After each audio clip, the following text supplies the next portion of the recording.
जय हिंद दोस्तों, नमस्कार। चलिए आज हम आपको जब बताते हैं कॉन्स्टिट्यूशन भारतीय संविधान में जो है संघ एवं इसका क्षेत्र। ठीक, इसके पिछले वीडियो में हमने जो है भारत के जो टिपिकल वर्ड हैं, जो कठिन कठिन शब्द हैं, हमने जो है उससे जो है आपको अवगत करा दिया। ठीक, चलिए आज हम इसके बाद बताते हैं संघ एवं इसका क्षेत्र। भाग 1 में संघ एवं इसका क्षेत्र। ठीक, क्योंकि भाग भाग 1 है। भाग 1 इसमें जो अनुच्छेद 1 देखते हैं। अनुच्छेद 1। ठीक, अनुच्छेद 1 में कहा गया है कि भारत, भारत का मतलब इंडिया, चाहे इंडिया का ही चाहे भारत का ही एक ही है। भारत अर्थात इंडिया जो है क्या होगा, राज्यों का संघ होगा, संघ होगा।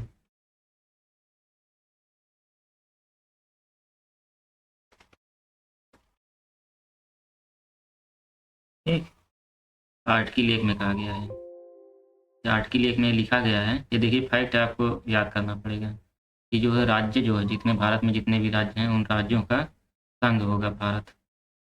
इसीलिए जो है भारत का कोई भी राज्य जो है, भारत का कोई भी राज्य जो है भारत से अलग नहीं हो सकता। क्यों? क्योंकि भारत के अगर वो अलग होता है तो भारत के अनुच्छेद 1 का उल्लंघन होगा। इसीलिए भारत के संविधान में प्रावधान है कि भारत का कोई भी राज्य भारत से अलग नहीं हो सकता। क्यों? क्योंकि भारत के अनुच्छेद 1 में लिखा गया है कि जो है भारत अर्थात इंडिया जो है राज्यों का संघ होगा, भारत का संघ होगा। ठीक, उसके बाद अनुच्छेद 2 में देखिए, अनुच्छेद 2, अनुच्छेद 2 में देखिए क्या है, मतलब संसद को राज्यों के पुनर्गठन की शक्ति है। मतलब जो संसद है, लोकसभा, राज्यसभा, राष्ट्रपति, इसमें जो है संसद में, संसद को जो है, संसद को राज्यों के पुनर्गठन की, राज्यों के पुनर्गठन की शक्ति है। कहने का मतलब जो है संसद को इतनी शक्ति है कि वह राज्यों को पुनर्गठित कर सकता है। अर्थात समझ रहे हैं, यह संसद जो विदेशी राज्यों को भी जो भारत में मिला सकती है। ठीक, जैसे 16 मई जो 1975 को सिक्किम जो है, सिक्किम जो है मतलब भारत का राज्य बना, 22वां राज्य बना, 22वां राज्य जो है 16 मई 1975 को, 16 मई 1975 को जो है सिक्किम, सिक्किम जो है 22वां राज्य बना भारत का। तो इसीलिए जो है, क्यों? क्योंकि ये भारत की संसद में जो है ये प्रावधान है, संविधान में प्रावधान है कि राज्यों को भारत में मिला सकती है। उसके बाद जो है आर्टिकल जो है 35 और 36 में संशोधन द्वारा राज्यों का दर्जा दिया गया। अनुच्छेद जो है, अनुच्छेद 35 और 36। ठीक, 35 और 36 संशोधन द्वारा जो है, इसमें 35 में जो है सह राज्य का दर्जा दिया गया है। ठीक, सह राज्य का। उसके बाद जो है 36 में कहने वाला, पहले जो है सह राज्य का दर्जा इसलिए दिया गया सिक्किम को कि जो आप हमारे साथ रहिए भारत में, उसके बाद आपको अगर अच्छा लगेगा तो आपको राज्य का दर्जा दे दिया जाएगा, अगर नहीं अच्छा लगेगा तो आप जो स्वतंत्र रहिएगा, आपको कोई दिक्कत नहीं है। तो जब सिक्किम भारत में जो है मिलना चाहे तो उससे पहले सह राज्य का दर्जा दिया गया, उसके बाद जो है 36 में जो है संशोधन द्वारा जो है राज्य का दर्जा दे दिया गया। ठीक, राज्य का दर्जा, दर्जा प्रदान कर दिया गया 36 में। उसके बाद देखिए जो है अनुच्छेद 3, अनुच्छेद 3 में क्या लिखे हैं, राज्यों के पुनर्गठन के संबंध में प्रक्रिया का उल्लेख है। ठीक, अनुच्छेद 3 में, अनुच्छेद 3 में क्या है, राज्यों को पुनर्गठन के संबंध में प्रक्रिया का उल्लेख है।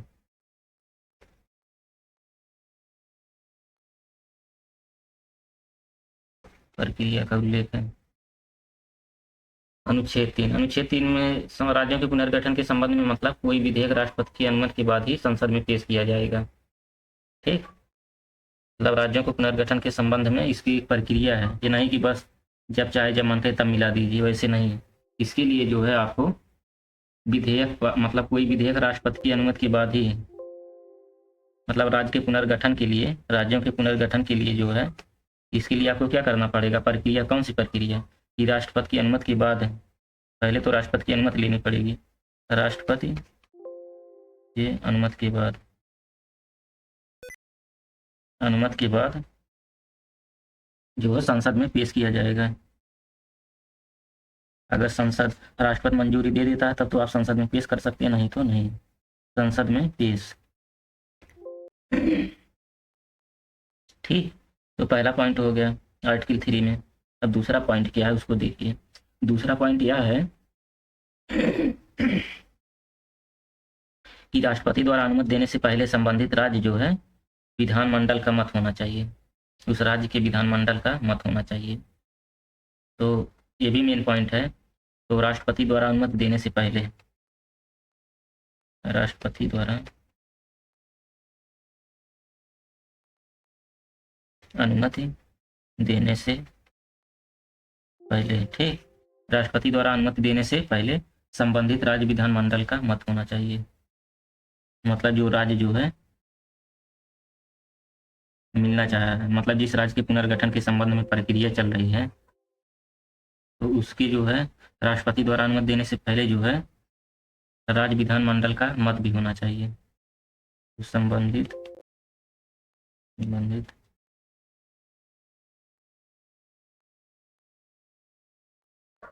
राज्य विधानमंडल का मत। ठीक, चलिए इसके बाद देखते हैं तीसरा इसमें क्या है। तीसरा यह है कि जो है राज्य विधानमंडल के मत हेतु जो है समय सीमा का निर्धारण राष्ट्रपति ही करेगा। ठीक, जब राज्य विधानमंडल जो है मत दे देगा तो विधान का मंडल होने के बाद क्या, उसके बाद प्रक्रिया होगी कि जो है समय सीमा का निर्धारण राष्ट्रपति द्वारा किया जाएगा। इसके बाद जो है समय सीमा का निर्धारण राष्ट्रपति द्वारा किया जाएगा। ठीक, उसके बाद जो है राष्ट्रपति जो है राज्य विधानमंडल के विचार को जो है सिफारिश को मानने के लिए बाध्य नहीं है। मान लीजिए जो है राष्ट्रपति अनुमति नहीं देता है तो आप कुछ नहीं कर सकते हैं। ठीक, तो चौथा पॉइंट यह है कि राष्ट्रपति जो है, राष्ट्रपति राज्य विधानमंडल के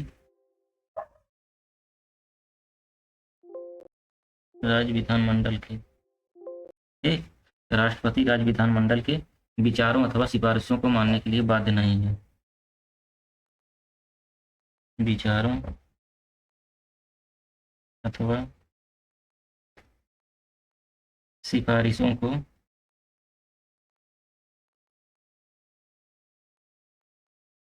मानने के लिए बाध्य नहीं है। ठीक, ये राष्ट्रपति जो है राज्य विधानमंडल का जो विचार विमर्श है उसको मानने के लिए कोई बाध्य नहीं है। राष्ट्रपति अगर उसका मन कहे तो माने, अगर ना मन कहे तो ना माने। ये तो हो गया जो है अनुच्छेद 3। लेकिन अभी इसमें थोड़ा और है। इसमें जो राज्य के पुनर्गठन से संबंधित कुछ आयोग भी आए थे। ठीक, राज्यों के पुनर्गठन से संबंधित, क्योंकि राज्यों का पुनर्गठन किसमें है, अनुच्छेद 3 में है। तो राज्यों के पुनर्गठन से संबंधित जो है कुछ आयोग आए थे। चलिए उसको देख लेते हैं कौन से आयोग आए थे। ठीक,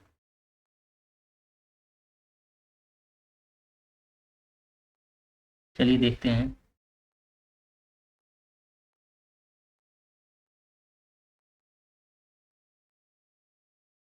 राज्यों के पुनर्गठन से संबंधित आयोग, भाई राज्यों को एक में जोड़ना जो इतना आसान काम नहीं था, तो इनके पुनर्गठन के लिए जो है आयोग लाया गया था। ठीक, तो राज्यों के पुनर्गठन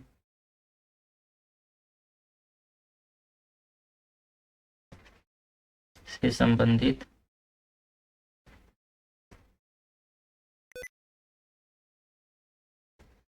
आयोग,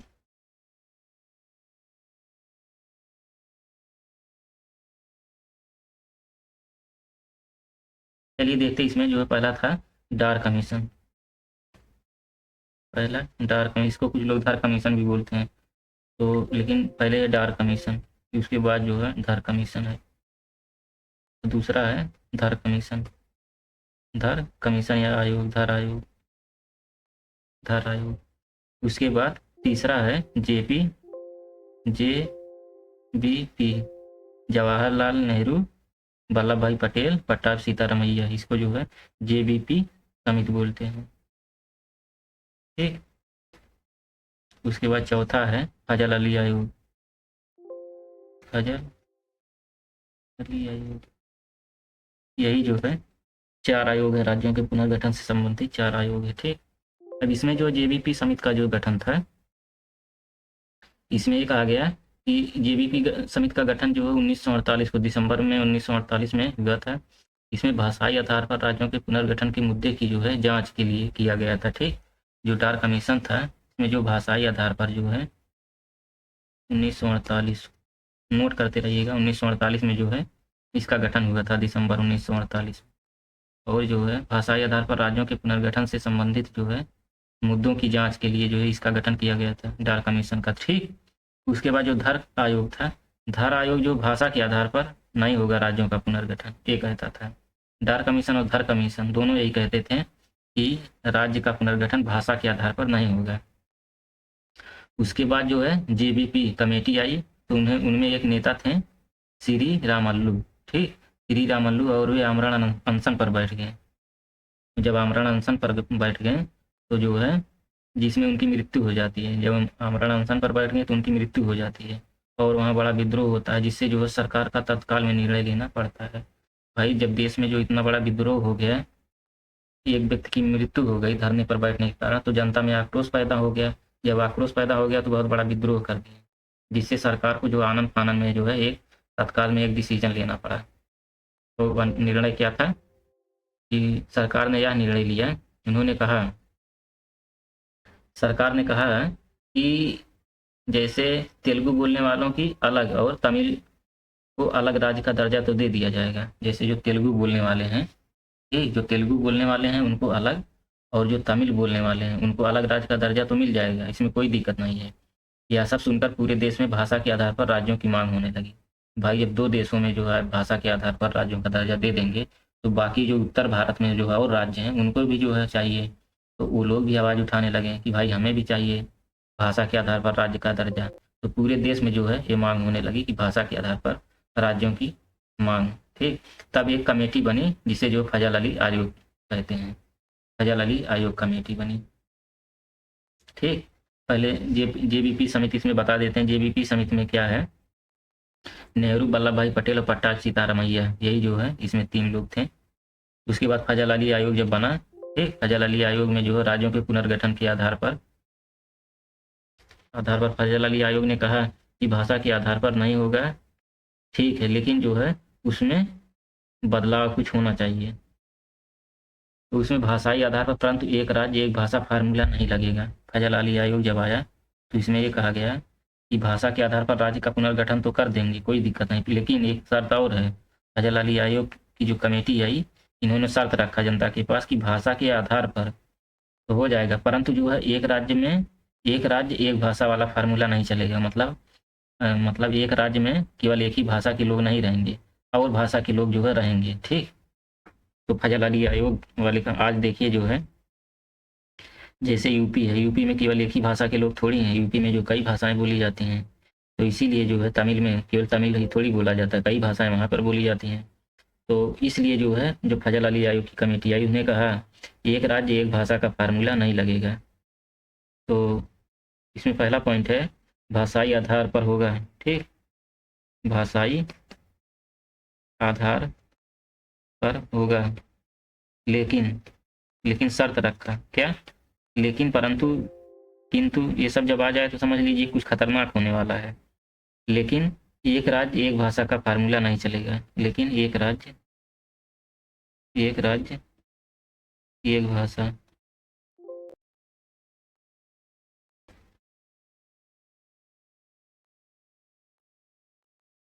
एक राज्य एक भाषा फार्मूला नहीं चलेगा। और यहाँ पे देखिए प्रशासनिक आधार, सांस्कृतिक आधार और आर्थिक आधार पर भी होगा। इसमें जो केवल भाषा ही नहीं लिया जाएगा, इसमें प्रशासनिक आधार को भी लिया जाएगा, सांस्कृतिक आधार और आर्थिक आधार को भी महत्व दिया जाएगा। प्रशासनिक आधार, ठीक। सांस्कृतिक आधार,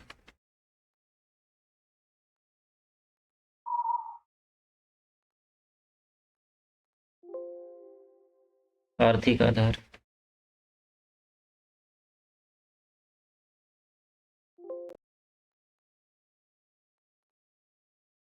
आर्थिक आधार, इस पर, ठीक। यहाँ तक तो हो गया।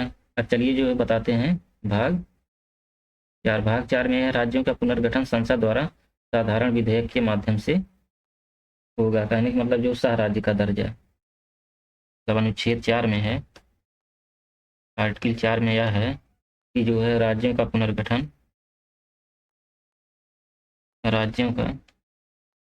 राज्यों का पुनर्गठन, एक संसद द्वारा साधारण विधेयक के माध्यम से, साधारण विधेयक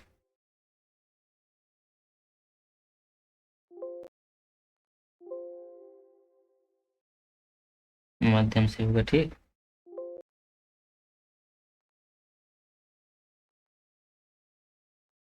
अच्छा, जैसे आर्टिकल, आर्टिकल का मतलब समझ रहे हैं, जो आर्टिकल लिख रहे हैं, अनुच्छेद। जैसे देखिए अभी हम बता दे रहे हैं, जैसे कुछ लोग कंफ्यूजन में होंगे। जैसे आर्टिकल है, तो आर्टिकल जैसे किताब में जो होता है, किताब और संविधान, ध्यान दीजिएगा, संविधान में देखिए जो भाग होता है, ठीक। और इसी भाग में जो है कई अनुच्छेद होते हैं। संविधान में कई भाग है, फिर कई भाग में कई अनुच्छेद हैं। तो यही है आर्टिकल यहाँ पे। और इसी तरह किताब में देखिए, किताब में जैसे कई अध्याय होते हैं, ठीक। किताब में कई अध्याय होते हैं, फिर इसी कई अध्याय में जो है कई विषय वस्तु होती है, विषय वस्तु, ठीक। इसी अध्याय में कई विषय वस्तु होती है। तो आर्टिकल मतलब समझ गए होंगे कि संविधान में है, संविधान, संविधान के भाग के अंदर अनुच्छेद होता है। अनुच्छेद उसे कहते हैं, जैसे संविधान में विभिन्न धाराएं होती हैं, जिन्हें संवैधानिक भाषा में अनुच्छेद हम बोलते हैं, ठीक। संविधान में जो विभिन्न धाराएं होती हैं, लेकिन संवैधानिक भाषा में जो हम उसे अनुच्छेद बोलते हैं। धारा जो है, धारा जिसे सेक्शन बोलते हैं, जो संविधान के अलावा अन्य सभी कानूनों में जो है लागू होता है। धारा, लिखे गए नियम, आईपीसी की धारा, ये सब जो धाराएं होती हैं। चलिए, यहाँ अनुच्छेद 1 से लेकर अनुच्छेद 4 तक जो समझ में आ गया होगा। इसके बाद आपका है अनुच्छेद जो है 5। अनुच्छेद 5 से लेके जो है, देखिएगा, आर्टिकल आर्टिकल 5 से लेकर के आर्टिकल 11 तक, ये जो भाग 2 के अंतर्गत आता है, ठीक। भाग 2 में आता है ये जो है आर्टिकल आर्टिकल 1 से लेके 4 तक जो है, अनुच्छेद 1 से लेके 4 तक जो है भाग 1 में आता है, ठीक। ये भाग 1 में आता है, या भाग 2 में आता है। तो जो है भाग 1 जो है यहाँ तक जो हो गया, समाप्त हो गया। अब इसके बाद जो हम बताएंगे नेक्स्ट वीडियो में, वो वहाँ से जो भाग 2 शुरू करेंगे, ठीक। चलिए दोस्तों, मिलते हैं अगले वीडियो में। तब तक के लिए जय हिंद दोस्तों, नमस्कार।